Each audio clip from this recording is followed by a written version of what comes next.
See on G-Pad Swan ja see on sinu järgmine tõukeratas. G-Pad Swan eristub Segwayst, Xiaomist, kõikidest teistest, mida sa oled varasemalt näinud. Ta on punane, ta on sinine, ta on valge, ta on must, ta on kõike. Ta voldib ennast kokku, kui soovite ta näiteks kaasa võtta bussi või kuskile mujale. Üks nõks, kõik on korras. Võtad kätte ja pakid jälle lahti ja sõit võib edasi minna. Üheks sõiduulatuseks Swanil on kuni 25 kilomeetrit ning kui paned siia lisaaku juurde, siis saad kätte kuni 40 kilomeetrit. See pole veel kõik.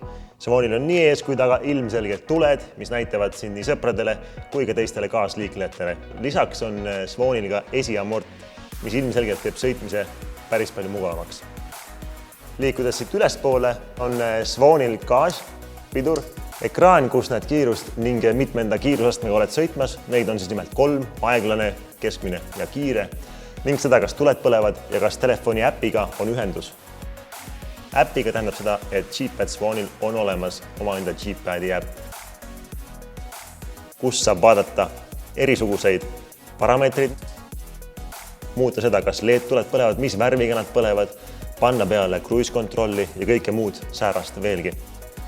Kui nüüd peaks juhtuma, et see masin sul kunagi lõpuks tühjaks saab, siis laadimine on väga lihtne. Üks ots seina nagu laptopil, teine ots masinasse siia alla ja masin laeb ennast täis ligi 4 tunniga. Ehk siis 429 € eest saad sa kõik selle sinise, punase, musta, valge, mis iganes värvis G-Pad Swani endale praegu soetada.